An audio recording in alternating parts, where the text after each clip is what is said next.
Greg on the clarinet, Kyle, trumpet, that's Brad on the bone, Joel on the upright bass, and tucked over there, that's Christian on the drum set.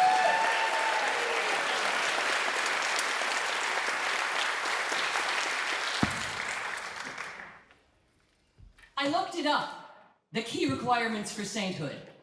I mean, who doesn't want to be in that number when the saints go marching in? Well, it turns out that one of the main conditions for sainthood is to have faith, and lots of it. Now, what do I know? I'm just an actor. But it seems to me that a person can have faith in lots of things. Religious faith, of course, and faith in institutions. But I think maybe the most important kind of faith is faith in people. Think about it. When Louis Armstrong recorded his version of When the Saints Go Marching In on May 13th, 1938, the world was kind of a mess and was about to get messier. In one short year, as America was still recovering from the Great Depression, we watched anxiously as another global conflict loomed. 1939 brought the Nazi invasion of Poland, the event that began World War II. The scars of the Dust Bowl were still fresh in many parts of the country, and even Al Capone was back in the news, having been released from Alcatraz. But even then, even in the most uncertain times, creativity and hope found a way of flourishing.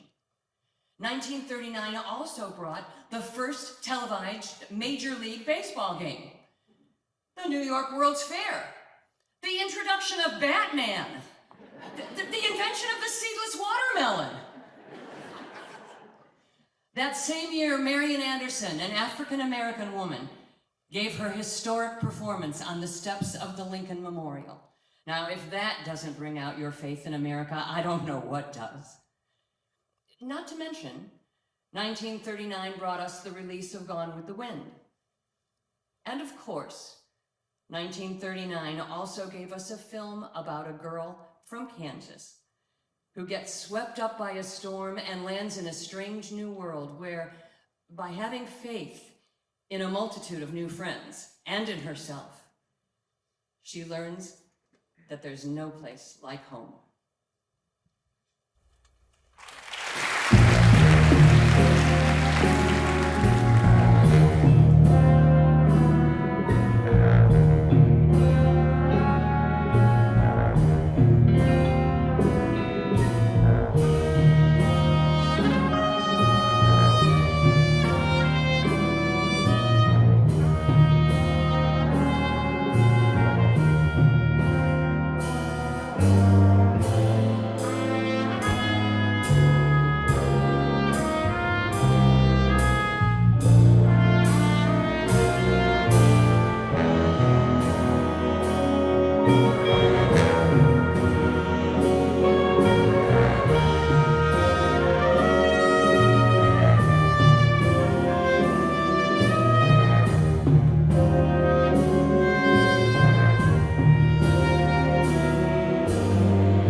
trumpet solo.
And that, of course, was Chattanooga Choo.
David on the tenor sax. That's Josh on the alto sax. And of course, you don't get any more 1940s swing than Glenn Miller's In the Mood.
trombone, Gabriel back there on that trumpet solo, and this is David Fox over here on the tenor saxophone.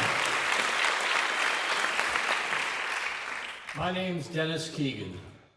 I've been to Mass at St. Rose and was on the floor at home reading the family paper when we got the news of Pearl Harbor. We had the radio on, probably listening to Glenn Miller or Benny Goodman. Didn't really mean a thing for a while. Of course, we had a brother, Bill, who was already in Canada training to fly Spitfires. But Bill called our mother to find out if we were okay. He'd heard in Canada that San Francisco had been bombed, and most of the West Coast. Within a week, we had a company of Texas National Guard boys 600 or 700 of them sent here to protect us. The papers didn't help any. The Examiner had a headline, Japanese invade West Coast. We reacted like a bunch of nuts. And then, sure enough, I was not only in the Army, but the infantry. Our division was in combat. What am I doing out here? In this world cataclysmic drama? Out in front of the whole thing? You saw those things in the movies. You saw the newsreels. But it seemed unreal. All of a sudden, there you were, right in the thick of it. And people were dying. And you were scared out of your wits that you'd have your head blown off. But the reason you stormed the beaches is not patriotism or bravery. It's that sense of not wanting to fail your buddies. The only thing that kept you going was faith in your buddies. You couldn't let them down. It was stronger than flag and country.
The famous Andrew Sisters, and our Boogie Woogie Bugle Boy, and that one was Gabriel back there on the trumpet.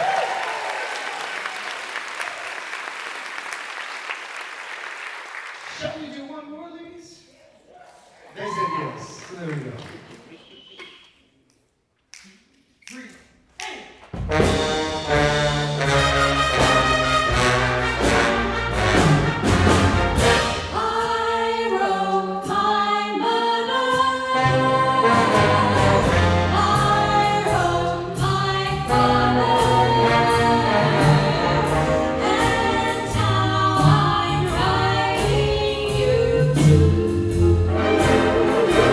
You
Our last date was in Naples.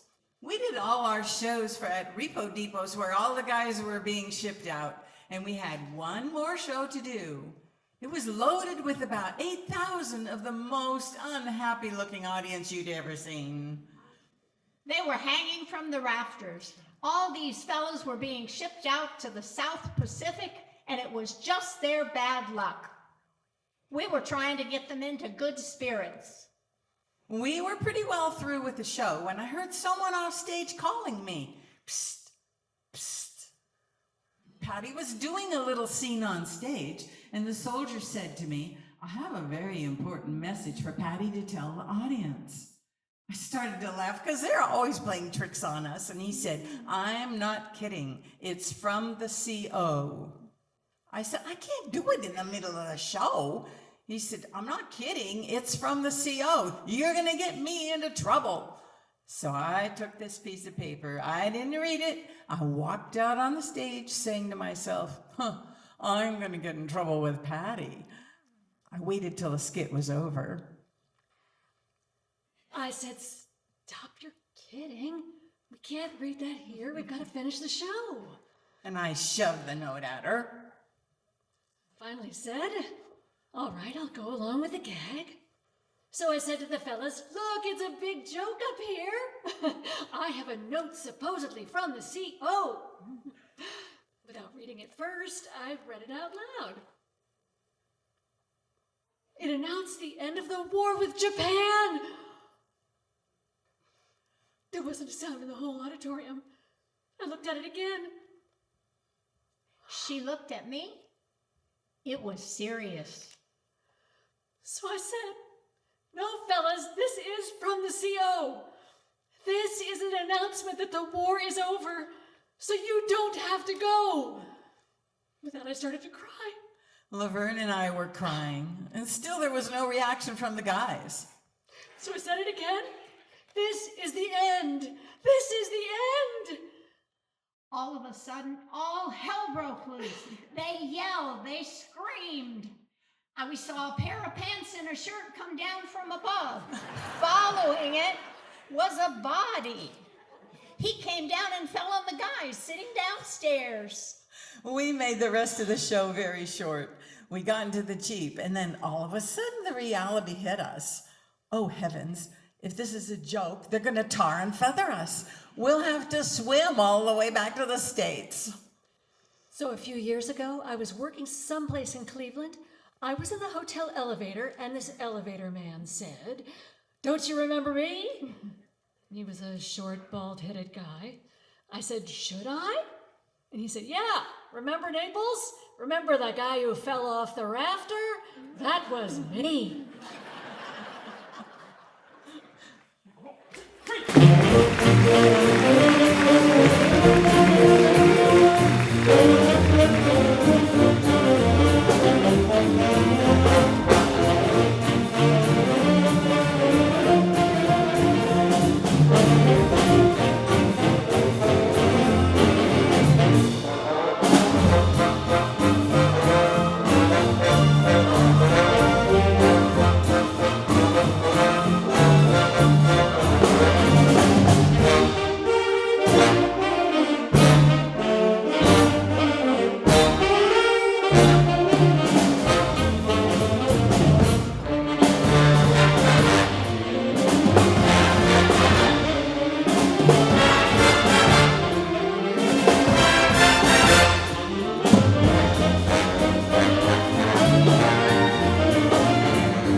Joel there on the walking bass. That's Christian on the drums.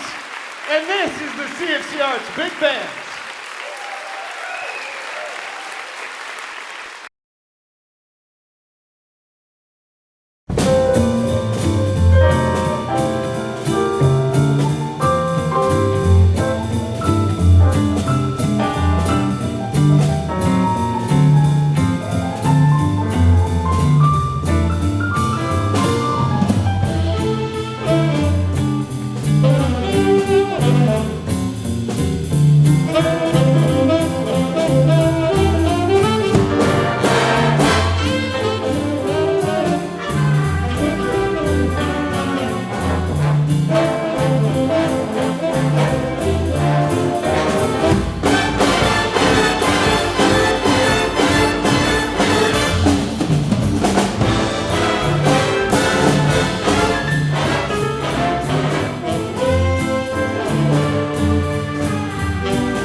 Fox there on the tenor sax, and this is Gia on the keys.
on the tenor sax again, and this is Amanda Pesce.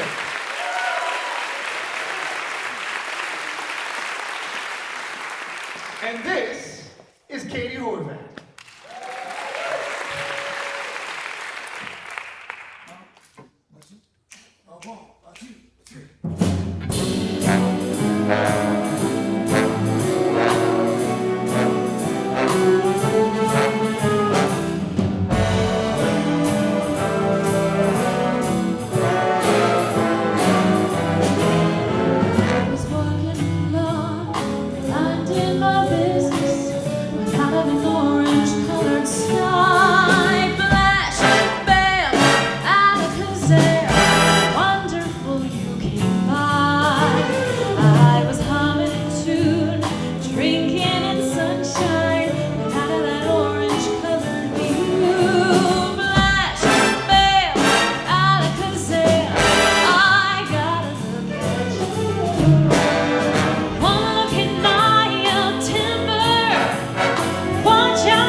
Colored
Ryder on the tenor sax. This is Keith on the trombone. And this is Zach Gumsey on the guitar. You're gonna hear a little bit more from him soon. When I first saw the little boy enter the hardware store, I said to myself, my God, there is something wrong with that child. Which is a heck of a thing to say about an 11-year-old holding his mother's hand, entering a hardware store. But that's what I felt. And the odd little boy's mother says to me, it's his 11th birthday. We're here for a present. So I say, isn't that wonderful? How old are you, son? And the boy says, old enough for a .22 rifle. So I look at the mother, and the mother's going like, giving me the universal silent mother sign for over my dead body. So I stoop, I get down right to the level of the boy's face, barely reaching over the counter, and I say, son, instead of a .22 rifle, how about if I show you a brand new guitar? Now, this child, this 11-year-old child, he's looking at me with the same expression that a cow has when watching a train go by. You know what I'm talking about? You ever watch a cow watch a train go by? You know that, I don't know what it is, but I don't want any part of it. Look. Well, that's what this kid's giving me. So, of course, I say again, a guitar's wonderful. You can learn to play and read music and be cultured. I took piano lessons and I have never regretted it. So I get the guitar and I place it on the countertop. Well, you can just see that this kid's thinking, I don't want nothing, but I don't want this either. So then I hop in with my big sales line. I use this a lot because everyone wants to be a country western singer. So I say, you know who Mississippi Slim is, don't you? The boy says, yes, ma'am. And I say, well, you take this and learn how to play it, and you may be famous someday like Mississippi Slim. And it was just at that point that I could see the defeat in this little boy's face. And I just knew this guitar ain't going nowhere but a closet. But I pushed it. I said, son, what's your name? Elvis, the kid says. And I said, Elvis, what is your last name? Presley, he adds. Elvis Presley, I'm going to remember that name, I said, because someday I might hear about you, and I'm going to say I was a lady who sold him his first guitar when he wanted a rifle. But why I bring this up is because my mother would always say she would get these odd feelings when she was around something that was going to happen. And I never knew what she was talking about till that little boy walked into this hardware store.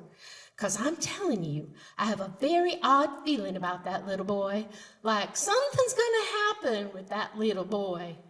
And I hope I'm wrong, but I just pray that that little boy doesn't do something really crazy someday with a gun. Or with that guitar.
I was a senior. I was a freshman. It was my junior year. Raging sophomore here. I remember it was a Friday. I wasn't paying any attention in English class. All I could think about was the basketball game that night. We were playing our longtime rivals, Downers Grove Central. Whoever won got to take home the Oaken Bucket, the trophy that had been passed back and forth for the past 23 years. Couldn't wait for the 3 o'clock bell so I could get out of there and start getting ready. We were screaming because all 26 of us had just perfectly executed the at 1:25 on the dot, knocked your Spanish book onto the floor trick. Dr. Drosis was so easy to piss off. And now the entire class was howling as Drosis swore at us, not only in Spanish, but a couple of other foreign languages as well. Stupido, hijo de puta, busti malakai. He was turning purple. And the more he screamed, the more his comb over was like flapping up and down on the side of his head. Legendary. The November chorus concert was coming up in a week, and that year, some of the solo lines in the Burt Bacharach medley were actually going to juniors and not just seniors. Mr. Beckmeyer liked me, and he let me out of class to take care of some Glee Club treasurer business. Really, just gave me a free period, to which I took advantage of and headed off early to the lunchroom. I loved Miss Margolis, but being a dumb freshman, I pretty much loved all my teachers back then. School had started pretty well. I was getting good grades in all honors classes, and well, everything was okay. Announcements normally came on right after first period. So to hear the intercom come on while we were having our Friday current events quiz in fifth period was pretty odd. We were laughing so hard at what we had done that it didn't even register that somebody from the office was trying to make an announcement. The hallway was pretty empty, so the announcement was kind of loud, I remember. Louder than if I'd been in the chorus room. An announcement? Now? Oh, maybe the Spirit Club wants to remind everyone to show up at the game. It was the principal. Odd that it wasn't somebody from student council. I'll never forget his exact words. Students and faculty, I have some sad news. President Kennedy has been shot. What? Shut up! Quiet. Did you guys hear that? President Kennedy? Our President Kennedy? We looked around at each other. Was this like a sick senior prank? What kind of scuzzbucket would do that? That was just on our quiz. Where was President Kennedy giving a speech this week? I put Chicago. The president was always giving speeches, and I didn't pay attention to where he was. I didn't think it was important enough to be on a quiz. That can't be right. Shot? Like with a gun? Who takes a gun to watch a parade? Oh my God! We sat quietly in the classroom for a long time, not really believing what was happening. We all loved him, loved having a young president, and he loved us. We knew he did. He made us feel like we mattered. Ask not what your country can do for you. Ask what you can do for your country. He was so handsome. He was so Catholic. We all wanted to join the Peace Corps. We all wanted to go to the moon. It didn't matter that my family voted for Nixon in 1960. My dad thought JFK was a millionaire just pretending to be a president, but shot in the street? That's not the way we do things in America. That was shameful. It was not something that happened here. The PA system came on again. Somehow the principal patched in CBS. We sat in silence as Walter Cronkite announced, President Kennedy died at 1 p.m. Central Standard Time, 2 p.m. Eastern Standard Time, some 38 minutes ago. We looked at each other, and we looked at Dr. Droses. He was crying. We sat in shock, no one knowing what to say. Finally, the principal dismissed us from school and canceled all after-school activities. I went straight home and turned on the television. I headed to the girls' bathroom and closed the door. I sat down in a stall. I bent over and put my head in my hands and just cried. We all spent the next few days in our living rooms, watching the newscasts. The funeral was the first in the age of television, and it was covered live from start to finish, nonstop, for 4 days. I watched Mrs. Kennedy walking beside the casket. John saluting. Johnson sworn in. Oswald arrested. Oswald shot. On live television. Can I explain how that felt? The man arrested for shooting the president was murdered on live TV while he was in police custody. And I watched it happen. That was Friday, and Thanksgiving was the following Thursday. So we didn't go back to school till the Monday after that. When I think about it, that shaped me in ways I didn't realize at the time. I was spellbound by the network coverage of the funeral and the surrounding events. Watching how the news handled it all, I sat with my eyes glued to the television.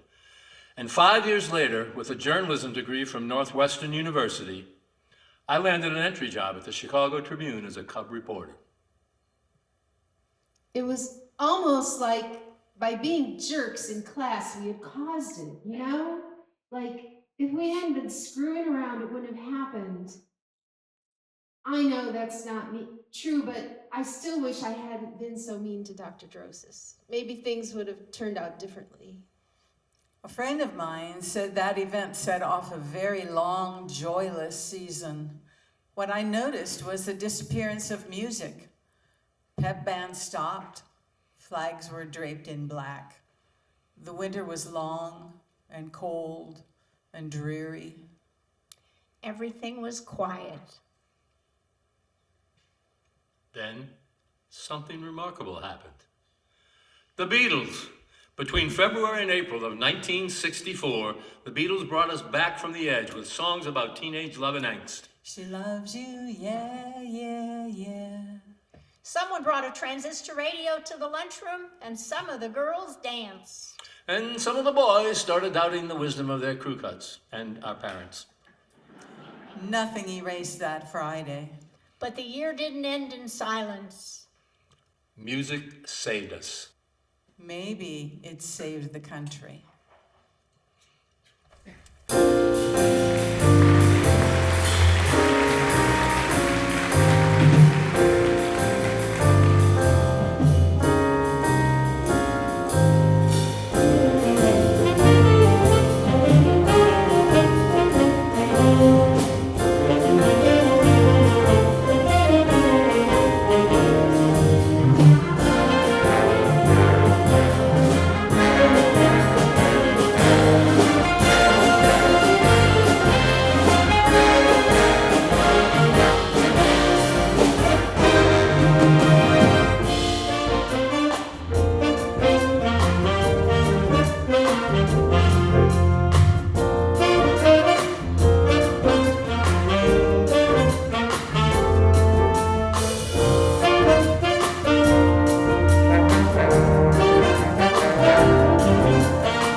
That was Jordan Rule on the tenor sax solo.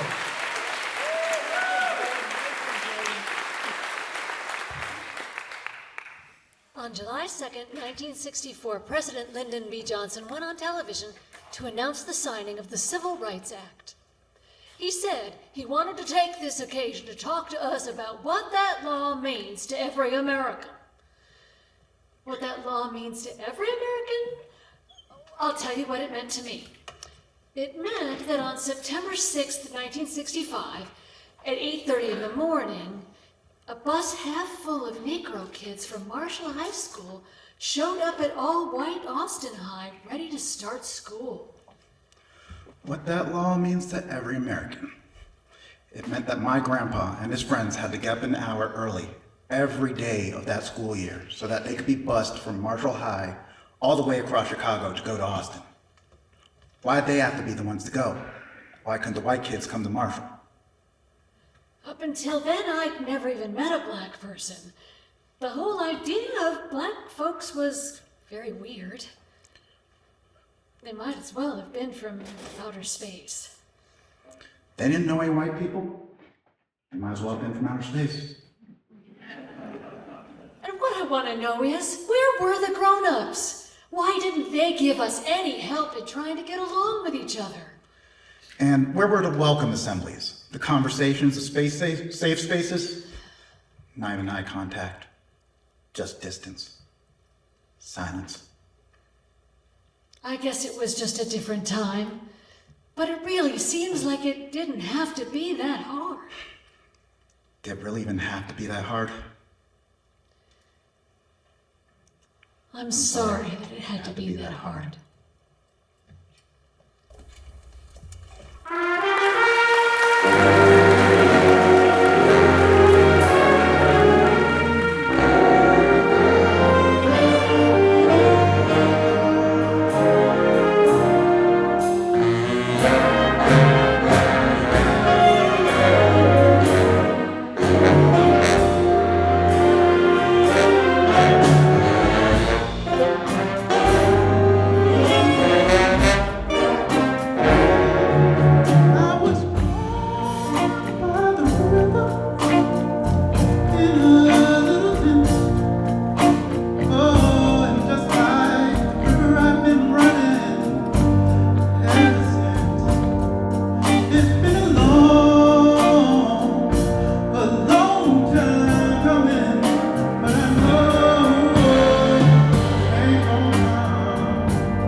Frank Berger over there on the sax solo as well.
on the tenor sax. That was Kyle back there on the trumpet solo. Christian on the bass, and Gia on the keys. And that was the Maynard Ferguson cover of the Blood, Sweat, and Tears classic, Spinning Wheel. Inspired by President Kennedy's call to service, a few college friends and I spent the summer of '69 in Appalachia doing community work. I don't remember much about what we actually did, but I do remember the evening of July 20th, when we gathered around a grainy TV screen and watched as Neil Armstrong, Buzz Aldrin, and Michael Collins completed their historic mission. One small step for man, one giant, well, you know the rest. It was remarkable. Oddly enough, the next time I gave the lunar landing much thought was 2 years later at a job interview. I don't remember the position or even how we got on the subject, but I do recall the interviewer leaning across the desk and saying very confidently, "You know it was fake, don't you?" I beg your pardon? The moon landing didn't happen. Pardon me? Sure, look at the film. The flag's moving. There's no wind on the moon, right? And where are the stars? There's no stars. There ought to be a billion stars out there. And think about it. We spent billions of dollars. We needed to show the Russians we were winning. Didn't JFK promise we'd land there by the end of the decade? Besides, Washington needed something to distract people from Vietnam and all the hippie troublemakers. They made it up. It's a movie, like in Hollywood. It never happened. Needless to say, the hippie troublemaker in me didn't take the job. Well, it wasn't exactly offered to me, but I would not have taken it anyway. I didn't know how to explain it at the time, but I guess I'm the kind of person who has to have a little faith. Not necessarily religious faith, not even faith in institutions, just faith in people. I have faith in Americans. The big Americans like JFK and Neil Armstrong and Martin Luther King, and the little Americans. Like the guy who stopped his car in the middle of the street when he saw me trip in the Publix parking lot and helped me back on my feet. Like the clerk at Walgreens who knows I'm easily confused by technology and always offers to help me at the photo kiosk. Like all of you here who came out to this concert because you believe in the power of music to unite us.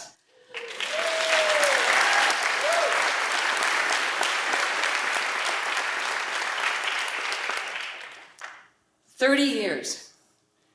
That's all it took to go from the depths of the Great Depression through World War II, rock and roll, Elvis, Woodstock, and everything in between. 30 years. That's something to have faith in. And I have faith in happy endings. It's just like John Lennon said, everything will be okay in the end. If it's not okay, it's not the end. But hey, what do I know? I'm just an actor.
Thank you so much for spending your afternoon with us today. We can't wait to see you again. Thank you. Have a great day.